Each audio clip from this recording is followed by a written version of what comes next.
অনুশীলনী 16bৰ কুৱেশ্যন নং 1 3 নম্বৰত দিয়া আছে a square plus 17a plus 60। এতিয়া এইটো কি কৰিব কৈছে, উৎপাদক বিশ্লেষণ কৰিব কৈছে। তেনেহ'লে কেনেকৈ কৰিব লাগিব, আমি এতিয়া এইটো উৎপাদক বিশ্লেষণ কৰিম। a স্কুৱেৰৰ হক কি আছে, 1 আছে। সেই 1ৰ লগত 60 কি কৰিব লাগিব, পূৰণ কৰিব লাগিব। 1ৰ লগত 60 পূৰণ কৰিলে কি হ'ব, 60। এতিয়া সেই 60টোৰ এতিয়া কি কৰিম, উৎপাদক উলিয়াম। এই ছাইডত আমি উৎপাদক উলিয়াম 60ৰ। কি হ'ব, 60 1 ইনটু এটা 60 আছে, 1 ইনটু 60, তাৰপিছত কি আছে 2 ইনটু কিমান হ'ব 30, আৰু এটা কি আছে 3 ইনটু কি হ'ব আৰু 20, আৰু কি আছে এটা আৰু আছে কি আছে 12 ইনটু 5।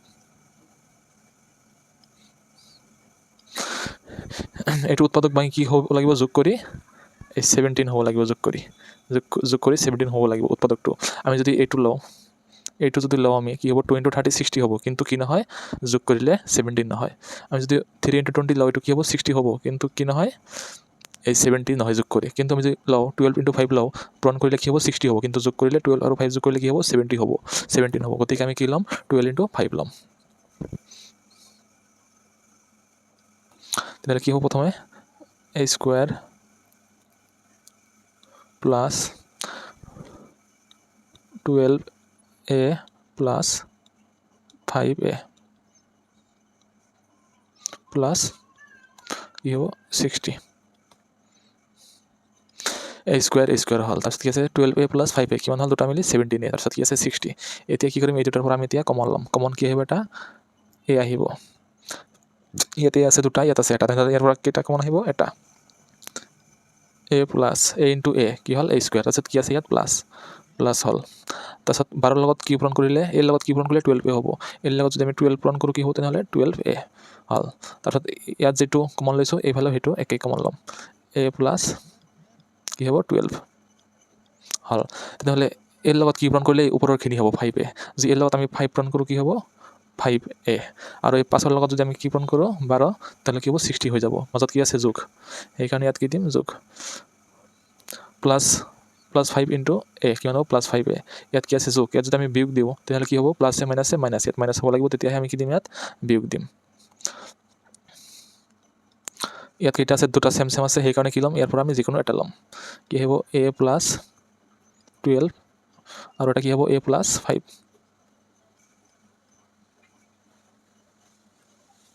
ভিতৰত যিকোনো এটা ল'ব লাগিব, তাৰপিছত বাহিৰত যিটো থাকিব সেইটো এটা ল'ব লাগিব। এইখিনি এইটো শেষ। y square plus 12y plus 27, এইটো আমি সেই একেদৰে উৎপাদক বিশ্লেষণ কৰিব লাগিব। y স্কুৱেৰ হওক কি আছে 1 আছে, 1ৰ লগত 27 পূৰণ কৰিব লাগিব, তেতিয়াহে আমি কি পাম, এইটোৰ উৎপাদক উলিয়াব পাৰিম। ছাইডত আমি উৎপাদকটো উলিয়াই চাওঁ। 27 কি কোৱা হয় 1 ইনটু 27, তাৰপিছত কি হ'ব 3 ইনটু 9, এইটো কি হয় 27 হয়। আমি যদি 1ৰ লগত 27 যোগ কৰোঁ কি হ'ব 28 হৈ যাব, 12 নহয়। কিন্তু আমি যদি 3 ইনটু 9 কৰোঁ কি হ'ব 27 হ'ব, আৰু যোগ কৰিলে কি হ'ব 12 হ'ব। সেইকাৰণে আমি এইটো স্কুৱেৰ প্লাছ 3y যোগ 9y তাৰপিছত যোগ কি হ'ব 27। এতিয়া ইয়াৰ পৰা আমি কমন ল'ম সেনেকৈ y ইনটু y স্কুৱেৰ, তাৰপিছত মাজত যোগ, এতিয়া কি লিখিম ইয়াত 3 যদি লিখোঁ 3ৰ লগত y পূৰণ কৰিলে কি হ'ব 3y হৈ গ'ল। এইফালেও এইটো ছেমেই লিখিম y প্লাছ 3, তেতিয়া y লগত কি পূৰণ কৰিলে 9y হ'ব, 9 যদি আমি পূৰণ কৰোঁ কি হ'ব 9y, আৰু 9ৰ লগত 3 পূৰণ কৰিলে কি হ'ব 27, ওপৰৰ লাইনৰ নিচিনা মিল হৈ গ'ল। এতিয়া আমি ইয়াত কি দিম, এটা যোগ দিম, এই যোগ আছে সেইকাৰণে যোগ দিম। ইয়াত কমন মিল থকা কেইটা আছে দুটা, ইয়াৰ পৰা কি ল'ম এটা ল'ম y প্লাছ 3, যিকোনো এটা ল'লেই হ'ল, একেই আছে। আৰু এটা কি ল'ম বাহিৰত কোনটো আছে সেইটো ল'ম y প্লাছ 9, এইখিনি ইয়াৰ answer. x square plus 14xy plus 45y square, সেই একেই x স্কুৱেৰ হওক কি আছে 1 আছে, সেইয়াকৰ লগত কি কৰিম 45টো পূৰণ কৰিম, কিমান হ'ব 45 হৈ হ'ব। সেইটো 45 এতিয়া উৎপাদক ভাঙি কি কৰিব লাগিব, দুটা উৎপাদকত ভাঙি 14 বনাব লাগিব যোগ কৰি। তেনেহ'লে কি হ'ব উৎপাদক, সেই দুটা 5 আৰু কি হ'ব 9, 5 আৰু 9 কি হয় দুটা উৎপাদক, এই দুটা পূৰণ কৰিলে কি হ'ব 45, আৰু যোগ কৰিলে কি হ'ব 14। x স্কুৱেৰ প্লাছ কি হ'ব এটা 5xy, এই x ৱাইটো 5ৰ লগতো পূৰণ হ'ব 9ৰ লগতো, দুটাই পূৰণ হ'ব x আৰু y, আৰু এটা কি হ'ব 9 এক্স ৱাই তাৰপিছত যোগ তাৰপিছত কি হ'ব এই 45 ৱাই স্কুৱেৰ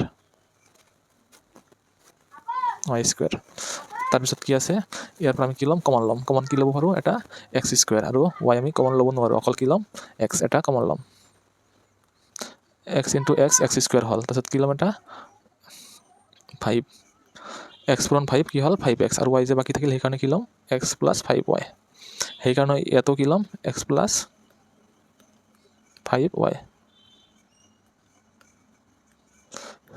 এইফালে যিটো কমন লৈছোঁ এইফালে সেই কমন ল'ব লাগিব সেইকাৰণে দুটা লিখিছোঁ এতিয়া সহজ হ'ব এক্সৰ লগত কি পূৰণ কৰিলে কি হ'ব 9xy হ'ব এতিয়া সেইটো ক'ব লাগে 9 ইনটু এক্স কি হ'ব 9x আৰু ৱাই এটা বাকী থাকিব সেইকাৰণে কি লিখিম 9y into x 9xy 9 into 5y 9y into 5y দুটা y মিলি কি হ'ব y স্কুৱেৰ আৰু 9 ইনটু 5 45y স্কুৱেৰ এতিয়া দুটা ভিতৰৰ পৰা এটা কমন ল'ম এক্স প্লাছ 5y এটা আহিল দুটাৰ পৰা আৰু এটা বাহিৰত কি আছে এক্স প্লাছ আৰু ইয়াত কি হ'ব এটা প্লাছ হ'ব এক্স প্লাছ 9y এইটো কি ৱাই এক্স প্লাছ 9y এইখিনি হ'ল ইয়াৰ শুদ্ধ এনচাৰ 6 নম্বৰত কি দি আছে Y square plus 17yz plus 72z square এইটো কি জেড স্কুৱেৰ তেনেহ'লে কি এইটো কৰিব লাগিব সেই ৱাই স্কুৱেৰ হওক কি আছে এক আছে একৰ লগত 72 পূৰণ কৰিব লাগিব পূৰণ কৰি কি হ'ব লাগিব এই দুটাৰ উৎপাদক ভাঙিব লাগিব এতিয়া 72ৰ কি কেনেকুৱা উৎপাদক যিটো যোগ কৰিলে 17 হয় এনেকুৱা উৎপাদকত তেনেহ'লে আমি কি ভাঙিম এটা উৎপাদক কি আছে 8 ইনটু 9 কৰিলে কি হয় 72 আৰু যোগ কৰিলে কি হয় 17 সেই দুটা উৎপাদকত আমি এতিয়া ভাঙিম y square plus 8y z plus 9yz plus কি লিখিম এতিয়া কি আছে 72 z স্কুৱেৰ এতিয়া ইয়াৰ পৰা আমি কি ল'ম কমন কি ল'ম কোনটো কম আছে ইয়াৰ পৰা ৱাই আছে কেইটা দুটা ইয়াত আছে এটা তেনেহ'লে আমি কি ল'ম এটা কমন ল'ম ৱাই যদি জেড ইয়াতো থাকে তেনেহ'লে আমি জেডটো কমন ল'ম কিন্তু ইয়াত জেড এক ঠাইত আছে সেইকাৰণে জেড কমন নলওঁ ৱাই ইনটু ৱাই স্কুৱেৰ তাৰপিছত মাজত কি আছে প্লাছ তাৰপিছত কি লিখিম 8 লগত 8 ইনটু ৱাই 8y কিন্তু জেড ৰ'ল সেইকাৰণে কি লিখিম 8ৰ লগত জেড আহিব এটা এইফালে যিটো কমন লৈছোঁ সেই একেইটা এইফালে কমন ল'ম ৱাই প্লাছ 8z এতিয়া ৱাইৰ লগত কি পূৰণ কৰিলে 9yz হ'ব ৱাইৰ লগত যদি আমি 9z পূৰণ কৰোঁ তেনেহ'লে কি হ'ব 9 ইনটু 9ৰ লগত যদি z আৰু y পূৰণ কৰোঁ 9yz হ'ব এতিয়া আমি দুটাৰ পৰা এটা কি ল'ম কমন ল'ম এই দুটা আছে একেই y প্লাছ 8z আৰু এটা কি আহিব y প্লাছ 9z এইটো হ'ব এতিয়া কি হ'ব প্লাছ হ'ব এই দুটা হ'ব y প্লাছ 8z আৰু এটা কি আছে y প্লাছ 8z এই দুটাৰ পৰা এটা আহিল আৰু এটা বাহিৰত কি আছে y প্লাছ 9z এই দুটা আহিব এইখিনি শেষ ইয়াৰ এনচাৰ 7 নম্বৰত কি দি আছে p square plus 21 pq plus 108 q square ইয়াৰ উৎপাদকটো ভাঙিলে কি হ'ব 108ৰ উৎপাদকটো ভাঙিলে কি হ'ব যোগ কৰি যাতে 21 হয় তেনেহ'লে কি হ'ব 12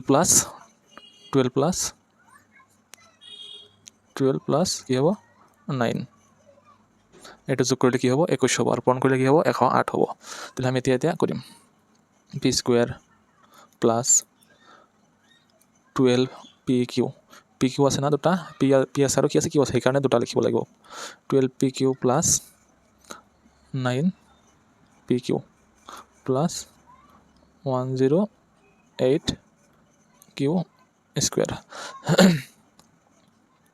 এতিয়া কি কৰিম ইয়াৰ পৰা এটা কমন ল'ম কি কমন ল'ম ইয়াত আছে পি দুটা ইয়াত আছে পি এটা আৰু ইয়াত কিউ আছে ইয়াত কিউ নাই সেইকাৰণে কি ল'ম ইয়াৰ পৰা এটা পি কমন ল'ম পি ইনটু পি স্কুৱেৰ হৈ গ'ল এতিয়া কি আছে মাজত প্লাছ দিলোঁ এতিয়া পিৰ লগত কি পূৰণ কৰিলে 12 পি কিউ হ'ব 12 কিউ এইটো এটা কমন লোৱা হ'ল আৰু এইফালে ছেম একেই কমন ল'ম পি প্লাছ 12 কিউ এতিয়া পিৰ লগত কি পূৰণ কৰিলে 9 পি কিউ হ'ব 9 কিউ ইয়াত কি আছে এটা যোগ চিহ্ন যোগ দিম আৰু 9 কিউৰ লগত 12 কিউ পূৰণ কৰিলে কি হ'ব 108 q square q into q square হৈ যাব এতিয়া কমন লোৱা হ'ল এতিয়া এই দুটাৰ পৰা এটা লিখিম যিকোনো পি প্লাছ 12 কিউ আৰু এটা কি ল'ম বাহিৰত যিটো আছে p plus 9 q p plus 9 q এইটো b square plus 22b plus 85 দিয়া আছে। 85 লগত একো হওক দিয়া নাই, সেই একেই 1 লগত 85 পূৰণ কৰিম, কি হ'ব 85 হ'ব। 85 কিহত ভাঙিম 5 × 17, এইটো পূৰণ কৰিলে কি হ'ব 85 আৰু যোগ কৰিলে কি হ'ব তোমাৰ 22 হ'ব। প্ৰথমত যিটো আছে সেইটো লিখিম b² প্লাছ 5 × কি হ'ব 5b প্লাছ 17b প্লাছ কি হ'ব তোমাৰ 85। তাৰপিছত ইয়াৰ পৰা কমন ল'ম, কমন কি ল'ম, ইয়াত 5 আছে ইয়াত 5 নাই, সেইকাৰণে 5 কমন ল'ব নোৱাৰোঁ। ইয়াতো b আছে ইয়াতো b আছে, b ক'ত কম আছে ইয়াত কম আছে, কেইটা কম আছে এটা কম, সেইটো ল'ম b × b² হৈ গ'ল। তাৰপিছত যোগ, ইয়াত যোগ আছে সেইকাৰণে যোগ লিখিছোঁ, এতিয়া 5 পূৰণ কৰিলোঁ 5 পূৰণ b × 5 5b হৈ গ'ল। ইয়াত এইটো কমন লৈছোঁ, ঠিক সেইটোৱে এইফালে কমন ল'ম b প্লাছ 5 হৈ গ'ল। এতিয়া কি পূৰণ কৰিব লাগিব 85 হোৱাৰ কাৰণে 5ৰ লগত কি পূৰণ কৰি দিব লাগিব এটা 17। আমি যদি ইয়াত b এটা পূৰণ কৰি দিওঁ 70 লগত, তেতিয়াহ'লে কি হ'ব 85b হৈ যাব, কিন্তু ইয়াত 85b নাই, সেইকাৰণে ইয়াত b পূৰণ নকৰোঁ। 70 লগত b পূৰণ কৰিছোঁ, এইফালে ব্ৰেকেটত, সেইকাৰণে 17b হৈ গৈছে। এতিয়া এইটো কি কৰিম, দুটাৰ পৰা এটা কমন ল'ম b প্লাছ 5 আৰু এটা কি হ'ব b, ইয়াত কি হ'ব এটা প্লাছ আৰু b প্লাছ 17। এইটো একেবাৰে তোমালোকক যদি ভিডিঅ'টো অতি প্ৰয়োজনীয় বুলি দৰকাৰ হয়, তোমালোকে চেনেলটো ছাবস্ক্ৰাইব কৰি দিবা আৰু ভিডিঅ'টোত এটা লাইক কৰি দিবা আৰু তোমালোকৰ এটা কমেণ্ট লিখি দিবা।